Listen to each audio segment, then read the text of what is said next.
हम में से कई भारतीय हर साल अमेरिका, ब्रिटेन, कनाडा जाने का सपना देखते हैं। वहाँ जाकर नौकरी या बिजनेस करने का सपना, अपने लिए और अपने परिवार के लिए एक अच्छी जिंदगी चुनने का सपना। और जब वो इस सपने को पूरा करने के लिए किसी गलत तरीके अवैध रूट का इस्तेमाल करते हैं तो उसे हम कहते हैं डंकी रूट। हाल ही में जो मूवी आई है डंकी, उसने शब्द को सुर्खियों में चर्चा में ला दिया। हम इस वीडियो में बात करेंगे एक सच्ची घटना की और रियल फैक्ट्स और नंबर पे बात करेंगे। तो अगर आपने डंकी मूवी नहीं देखी है ना तो मत देखो यार, 2-3 घंटे वेस्ट होंगे। रिव्यूज भी इतने अच्छे नहीं है। वीडियो देख लो, ये वाला बहुत शॉर्ट एंड सिंपल है, पूरी नॉलेज मिलेगी। तो चलो अनकवर करते हैं कंप्लीट स्टोरी।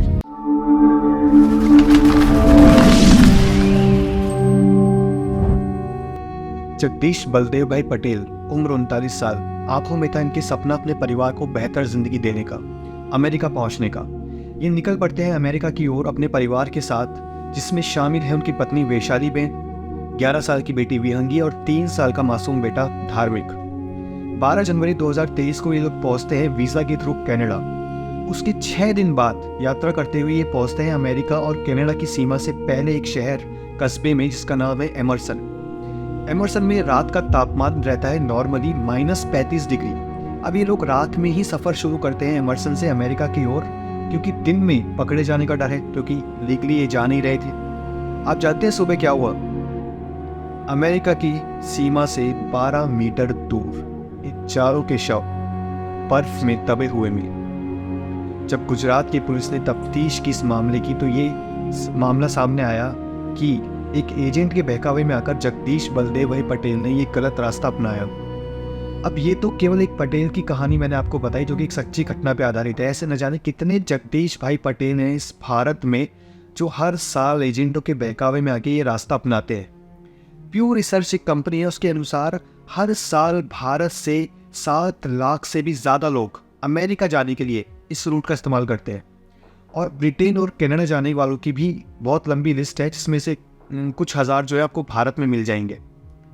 अब आप सोचिए कि ये जो डंकी रूट है ना, ये कई सालों से यूज़ कर रहे हैं भारतीय लोग। बस अभी जो हाल ही में मूवी आई है ना, उसने इसको सुर्खियों में ला दिया है और लोगों में थोड़ा सा पॉपुलर बना दिया है। डंकी शब्द मूलतः पंजाबी शब्द तुनकी से निकल के आया है, जिसका अर्थ होता है एक जगह से दूसरी जगह रुक रुक कर मूव करना। मतलब आप एक जगह से दूसरी जगह अपनी मंजिल की ओर जा रहे हो, परंतु अवैध तरीके का इस्तेमाल करके।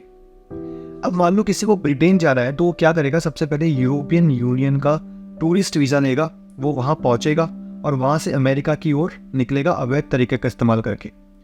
किसी को अमेरिका जाना है तो वो 2 रास्ते इस्तेमाल करता है। पहला, या तो कनाडा का वीज़ा लेगा, कनाडा पहुँचेगा, वहाँ से सीधा अमेरिका।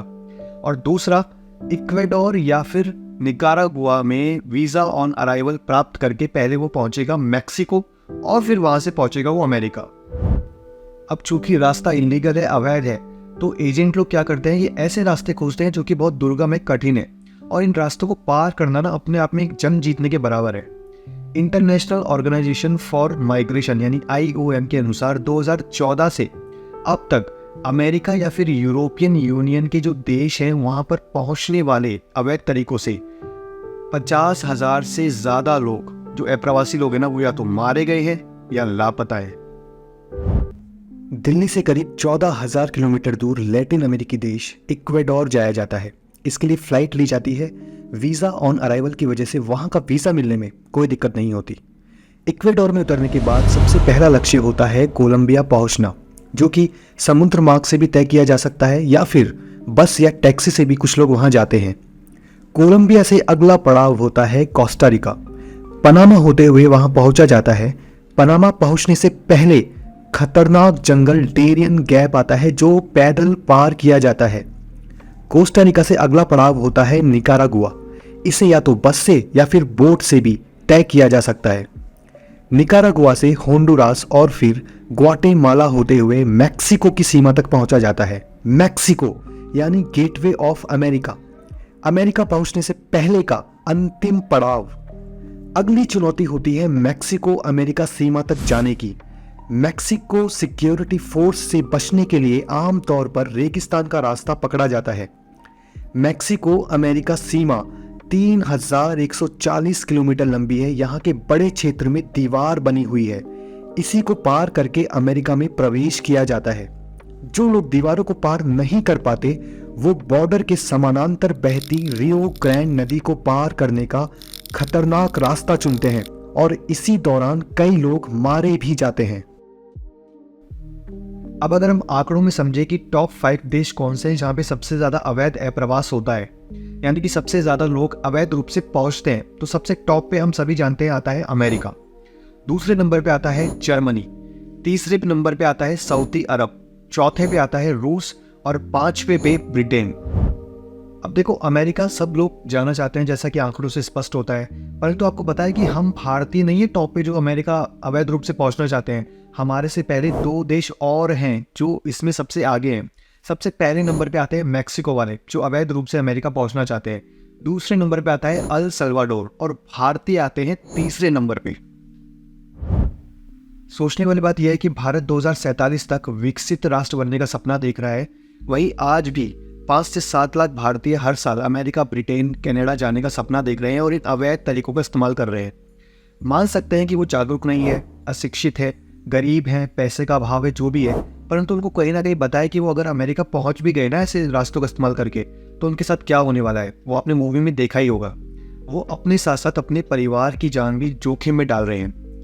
देखो, सिंपल सी बात है, अगर आपको लीगल तरीके से जाने में असुविधा है, पैसों के कारण या किसी और भी चीज़ के कारण, तो बेटर है कि आप अपने घर में यानी अपने भारत में ही कुछ कर लो, स्किल सीख लो। किसी ने कहा है ना कि जान है तो जहान है। अगर हमारी जान रहेगी तो हम कुछ कर ही लेंगे ना, लेकिन इन रास्तों पे चल के ना निराशा के अलावा कुछ नहीं मिलने वाला। आप मुझे बताना कमेंट बॉक्स में कि आपका क्या ओपिनियन है। रिक्वेस्ट करूंगा कि इस वीडियो को शेयर भी करो, लाइक करो, सब्सक्राइब करो, ताकि बहुत लोगों तक ये पहुंचे और वो जागरूक बने कि ऐसे एजेंटों के बहकावे में ना आए। मिलता हूं अगले वीडियो में। टिल देन, जय हिंद, जय भारत।